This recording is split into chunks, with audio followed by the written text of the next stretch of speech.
নমস্কার রাজাদা, আপনাকে আর প্লাস ডিজিটালে স্বাগত। আপনার কাছে আমার প্রশ্ন, ভারতের সংখ্যালঘু অত্যাচার নিয়ে এবার সরব হলো বাংলাদেশ। এই বিষয়টি আপনি কিভাবে দেখবেন? হ্যাঁ, দেখুন, ভারত বাংলাদেশে যে সংখ্যালঘুদের উপর নিপীড়ন হচ্ছে, অত্যাচার হচ্ছে, জ্বালিয়ে পুড়িয়ে মারছে, তার বিরুদ্ধে সরকারিভাবে ভারত তার প্রতিবাদপত্র জানিয়েছে, নিন্দা করেছে এবং ভবিষ্যতে এগুলো যাতে না হয় সেটা বলেছে এবং একটা সর্বাত্মক শান্তিপূর্ণ নির্বাচন হয় সেটাই ভারত সে কথাই বলেছে। এখন স্বাভাবিকভাবে এসব কথা বলাতে তো বাংলাদেশও জবাব দিতে চায় এবং সে মনে করে ভারতবর্ষের মতনই তার হ্যাঁ হ্যাঁ তার আর্থিক সামাজিক বা বিশ্ব রাজনীতির তার প্রভাব একই ধরনের। সেই ভারত সেইভাবেই তারা একটা যে ধরনের স্টেটমেন্ট পাঠায় তাতে বলা হচ্ছে যে ভারতবর্ষে যে সংখ্যালঘুরা বিপন্ন, বিশেষ করে পশ্চিমবঙ্গে সংখ্যালঘুদের উপর আক্রমণ হচ্ছে এটা উম, বলেছে। কারণ সারা বিশ্বের কাছে এটা কিছুটা হাস্যকর হবে, কেননা সংখ্যালঘুরা যদি বিপন্ন হয় তাদের সংখ্যা কমতে থাকে, যেটা বাংলাদেশে ঘটেছে। 1901 সালে যেটা 34% ছিল, এখন সেটা 7-8% গিয়ে দাঁড়িয়েছে। আর উল্টো দিকে ভারতবর্ষে যেটা দেখা গেছে যে স্বাধীনতার সময় যে সংখ্যালঘুদের সংখ্যা ছিল, হুম, মুসলমানদের সংখ্যা ছিল 14%, সেটা এখন 19% ওপর কাছাকাছি চলে গেছে। হুম, হ্যাঁ, প্রায় অনেক পার্সেন্টেজ বিপন্ন হলে পার্সেন্টেজ কমে যায়। কিন্তু এখানে উল্টো, সুতরাং তারা কোনো মতেই বিপন্ন নয়। ভারতবর্ষের সংবিধান সংখ্যালঘুদের অধিকার দিয়েছে এবং সেটাকে কেউ কেড়ে নিতে পারে না। সুতরাং হুম, এই জায়গায় দাঁড়িয়ে ভারতবর্ষ সম্বন্ধে যে অভিযোগ যে সংখ্যালঘুরা এখানে বিপন্ন, সেটা খুব একটা ধোপে টেকে না। তবে হ্যাঁ, ভারতবর্ষের বিভিন্ন রাজনৈতিক দল যে ধরনের বক্তব্য রাখে তাতে সরকার বিরোধী মনোভাব ভারতের, সেটাকেই সরকার বিরোধী মনোভাবটাকেই ওটা ভারত বিরোধী মনোভাব হিসেবে বাংলাদেশ ব্যবহার করতে চাইছে এবং বলার চেষ্টা করছে যে ভারতবর্ষের সংখ্যালঘুরা বিপন্ন। কিন্তু এই ধরনের যে ন্যারেটিভ তারা তৈরি করতে চাইছে, তাদের বক্তব্য, তাদের উদ্দেশ্য অনেকখানি হচ্ছে যে যে অপোজিশন পার্টিস গুলোকে তাদের মোটামুটি ভাবে বলা যে দেখো, আমরা তোমাদের সমর্থন করছি, তোমরা আমাদের সমর্থন করো। একই সঙ্গে সংখ্যালঘুদেরও বার্তা দেওয়া যে তোমাদের কথা আমরা বলছি বাংলাদেশ থেকে, সুতরাং হ্যাঁ, বাংলাদেশে আমরা যা করছি ঠিক করছি। এটা বাংলাদেশে যেটা ঘটেছে সেটা সংখ্যালঘুদের উপর আক্রমণ নয়। হুম, তারা যেহেতু আওয়ামী লীগের সদস্য ছিল, আওয়ামী লীগের উপর একটা মানুষের যে একটা ক্রোধ জন্মেছিল, সেটাই তারই প্রকাশ ঘটছে, এরকমই কথা তারা বলার চেষ্টা করেছে। তো যাই হোক, এই বক্তব্যের মধ্য দিয়ে বাংলাদেশে যে সংখ্যালঘুদের উপরে ব্যাপক নিপীড়ন ঘটছে তার কোনো সঠিক জবাব তারা দিতে পারেনি। তারা যদি বলতো যে হ্যাঁ, আমরা বন্ধ করব, কোনো দেশের সমস্ত সংখ্যালঘু বা সংখ্যাগুরু সবাই সমান, এই ধরনের কথা তারা কিন্তু বলার চেষ্টা করেনি, জানায়নি।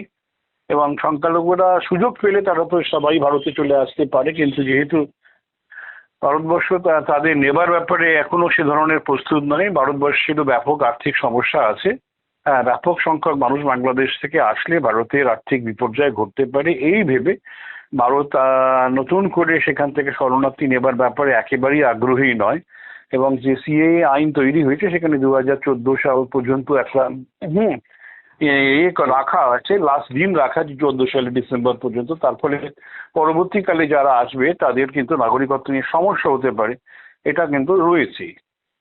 সুতরাং বাংলাদেশ ইচ্ছে করেই যে একটা ভারতবর্ষের যারা সংখ্যালঘু তাদের সমর্থন কি করে পাওয়া যায় এবং ভারতবর্ষের সংখ্যালঘুকে সমর্থন করে যে সমস্ত রাজনৈতিক দলগুলো কাজকর্ম করে তাদেরও সমর্থন পাবার একটা চেষ্টা করছে। এবং খুব কেয়ারফুলি সেটা হচ্ছে ভারতবর্ষে যে নির্বাচন, নানান রাজ্যে নির্বাচন আসছে, সেখানে একটা তার ভূমিকা পালন করার চেষ্টা করছে, মনে করছে এই বক্তব্যটাকে ভারতবর্ষের রাজনৈতিক দল ব্যবহার করতে পারে। কিন্তু দেখা গেছে আমরা মুসলমানদের যে দল মিম, তারা কিন্তু নিন্দা করেছে।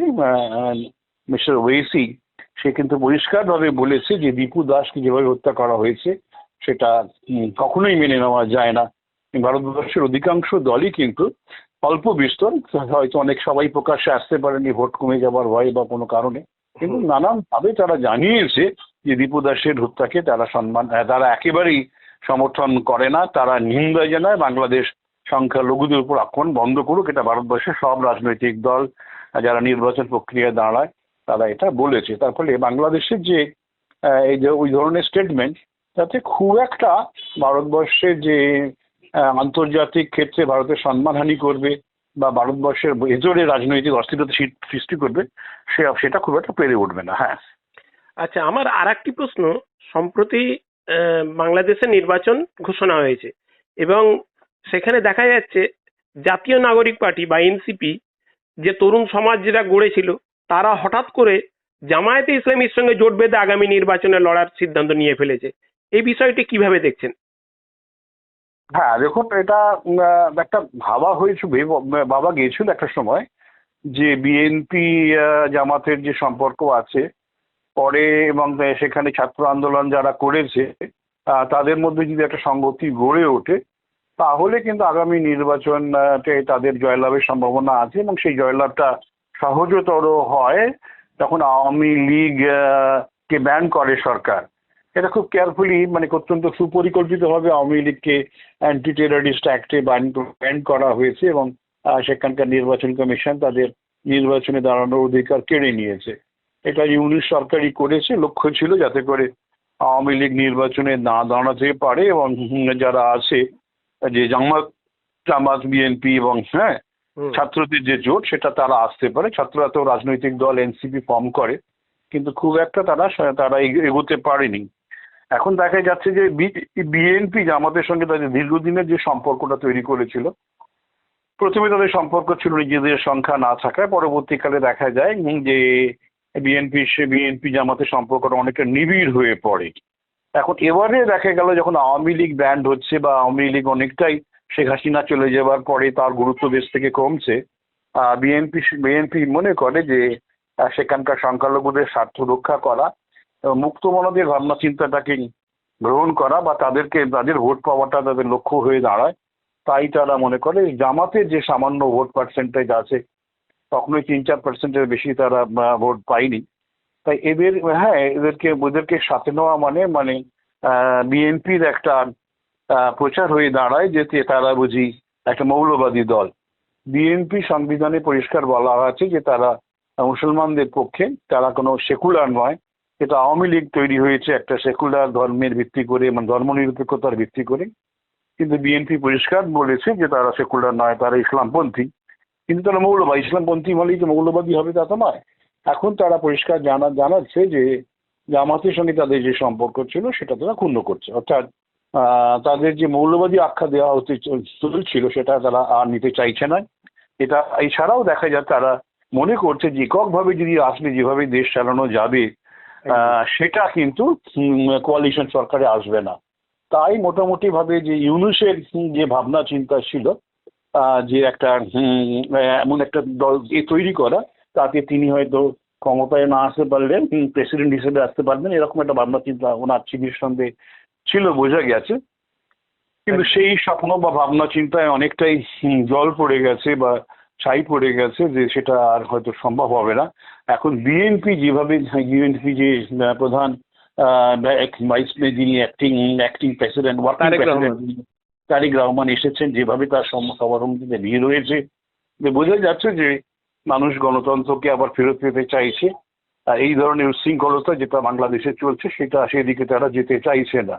এখন এর ফলে এখন বাংলাদেশের লক্ষ্য গিয়ে দাঁড়াচ্ছে সরকারের যারা উপদেষ্টা কি করে নির্বাচনটা ভণ্ডুল করা যায়, একদম। এবং নির্বাচন ভণ্ডুল করতেই হয়তো কোনো ছাত্র নেতা হাডি এদেরকে মারা হয়েছে বা কিছু হয়েছে, যে হাডি দেখা গেল যে হাডি একটা স্কুটারে বা এতে যাচ্ছিল, সাধারণ একটা অটো বা ই রিক্সায় যাচ্ছিল, তাকে সেখান থেকে গুলি করে।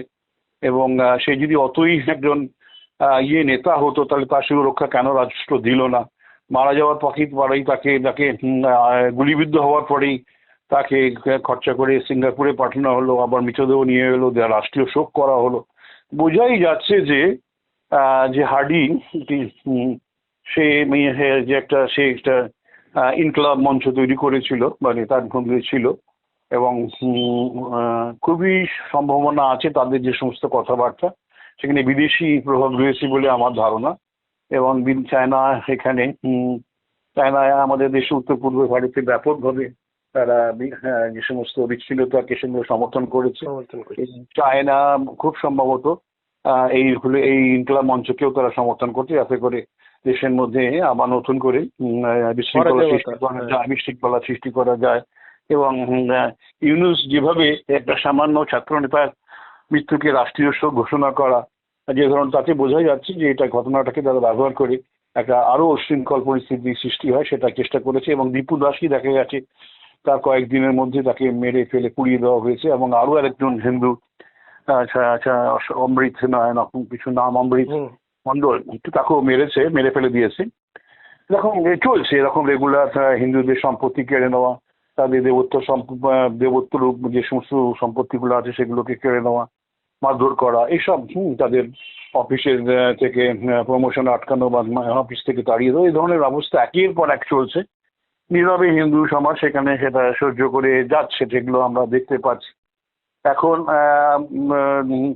নির্বাচন যদি দেরি হয়, নির্বাচন যদি বিলম্বিত হয় বা নির্বাচন যদি বানচাল হয়ে যায়, তাহলে কিন্তু ইউনূস এর সেই শাসন এইভাবেই চলতে থাকবে। সেখানে হয়তো এখন চায়না দেখা যাচ্ছে যে এনসিপি কেও ডেকে পাঠিয়েছে, চায়না ডেকে পাঠিয়েছে। আমরা দেখলাম যে জামাতকে ডেকে পাঠিয়েছে, বিএনপি নেতা ফখরুদ্দিন তাকেও ডেকে পাঠিয়েছে। বোঝা যাচ্ছে চায়নার একটা বিরাটভাবে ইন্ধন আছে, ইন্ধন নানান জায়গায় রয়েছে। এখন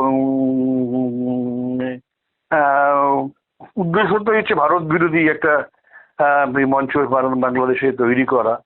এখন এটা ভারত যেভাবে আওয়ামী লীগকে ব্যবহার করেছিল বা আওয়ামী লীগ যেভাবে ভারতের সঙ্গে মিশেছিল, এদেরকে সেভাবে ভিন্ন পথে নিয়ে যাওয়া।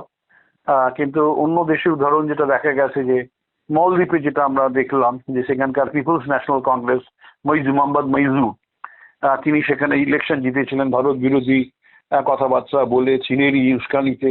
চীন বলেছে অনেক কিছু করে দেব, কিন্তু দেখা গেল নির্বাচন পরে চীন কিছু না করায় আবার মইজু ভারতের দিকে ফিরেছে।